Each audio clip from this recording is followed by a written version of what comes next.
أبوها توفى وبعدها بكام سنة أخوها كمان اتوفى. لقت نفسها مسؤولة عن أكبر شركة نقل في مصر. استلمت المهمة وبدأت تطور، ودلوقتي هتاخد شاطئ في السعودية عشان تعمل مينا لوجستي. عبير لهيطة أقوى سيدة أعمال في مصر، اللي قدرت إنها تحول شركتها لأهم شركة مصرية وإقليمية. يا ترى إيه حكايتها وبدأت منين؟ خلينا نتعرف على قصة الست دي اللي بقت من أقوى سيدات الأعمال في الشرق الأوسط. عبير مش مجرد اسم عادي في عالم الأعمال المصري، دي ست قدرت تحط بصمتها في مجال كان الكل فاكره حكر على الرجالة. بدأت حياتها المهنية وهي لسه طالبة في الجامعة الأمريكية بالقاهرة.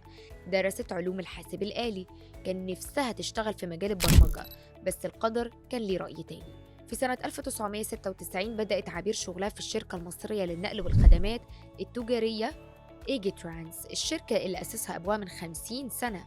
بدأت في قسم تطوير برمجيات وفضلت تشق طريقها بشغلها وإخلاصها، من مديرة قسم البرمجيات لنائبة مدير قطاع تكنولوجيا المعلومات، بعدين مديرة التطوير الداخلي، لحد ما وصلت لمنصب رئيس الاستراتيجية والنظم.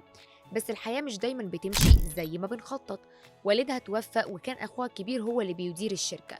بس في سنة 2015 اتوفى أخوها حسام فجأة، كان هو اللي ماسك إدارة الشركة. طبعا الموقف كان صعب جدا، وقتها العيلة والمساهمين في الشركة طلبوا من عبير إنها تستلم منصب الرئيس التنفيذي، وكان قدامها تحدي كبير. فضلت تفكر إزاي تدير شركة ضخمة زي دي، ليها تاريخ طويل وفيها آلاف الموظفين وكمان مدرجة في البورصة. عبير ما خبتش إن الموضوع كان صعب عليها فعلا، وقالت إن إدارة شركة العيلة ما كانتش ميزة، بالعكس ده كان ضغط كبير جدا عليها. الناس كانت بتقارن بينها وبين أبوها وأخوها اللي كانوا من أقوى الشخصيات في مجال النقل والخدمات التجارية في مصر. بس عبير ما كانتش من النوع اللي بيستسلم للتحديات. بشخصيتها القوية وعزيمتها قدرت تثبت نفسها في المنصب الجديد، ومع الوقت بقت من أهم سيدات الأعمال في المنطقة.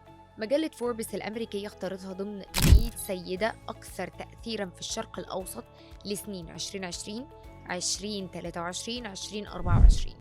ودلوقتي هي مش بس العضو المنتدب لشركة إيجي ترانس، ولكن كمان ليها مناصب مهمة في جمعيات ومؤسسات كتير، زي جمعية رجال الأعمال المصريين الأفارقة وغرفة التجارة الأمريكية.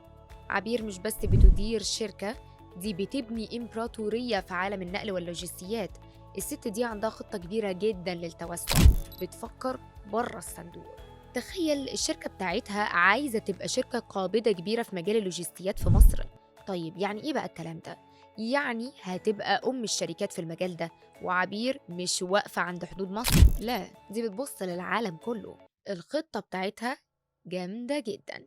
أولا هي عايزة تشتري شركة اسمها نوسكو، شركة شغالة في النقل البري ونقل المشروعات في مصر. بس الصفقة دي بقى هتخلي رأس مال الشركة يزيد زيادة كبيرة.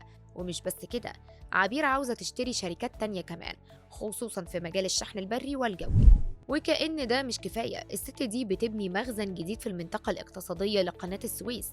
وده مش مخزن عادي، ده هيكون مخصص لتخزين العربيات المستعملة للناس من ذوي الاحتياجات الخاصة. الفكرة دي جت من شركة جديدة أسستها إيجي ترانس، اسمها إيجي ترانس لحلول السيارات. الشركة دي بتستورد وتخزن العربيات المستعملة وبتجهزها للمعاقين، كمان بتصنع الأجهزة اللي بتحتاجها العربيات. وخليني أقولك إن عبير دلوقتي بتتفاوض مع مستثمر سعودي عشان تعمل ميناء بري ومنطقة لوجستية كاملة في السعودية، وفي نفس الوقت بتدرس إزاي تدخل السوق الإفريقي، خصوصاً غرب أفريقيا. عبير مش بس رائدة أعمال ناجحة، دي قدوة للستات المصريين اللي بيشتغلوا في أي مجال. نصيحتها للست المصرية العاملة إنها لازم تعمل توازن بين البيت والشغل. هي عارفة إن الموضوع مش سهل، وبتقول إنه محتاج فعلا شخصية قوية قادرة تواجه الصعاب. أهم حاجة بقى في كلام عبير إنها بتؤكد إن مفيش فرق بين الرجل والست في الشغل، الاتنين زي بعض. المهم هو الرغبة الحقيقية في النجاح وتخطي العقبات. عبير مش بس نجحت في إدارة الشركة، لكنها كمان بتحاول تغير الصورة النمطية عن مجال النقل واللوجستيات. هي شايفة إن المجال ده فيه فرص كتير للستات مش بس للرجالة. بتقول إن القطاع ده من أكبر القطاعات في الاقتصاد المصري وبينمو باستمرار. في الآخر عبير مش مجرد مديرة شركة، دي ست قدرت تغير قواعد اللعبة في مجال كان الكل فاكره للرجال بس.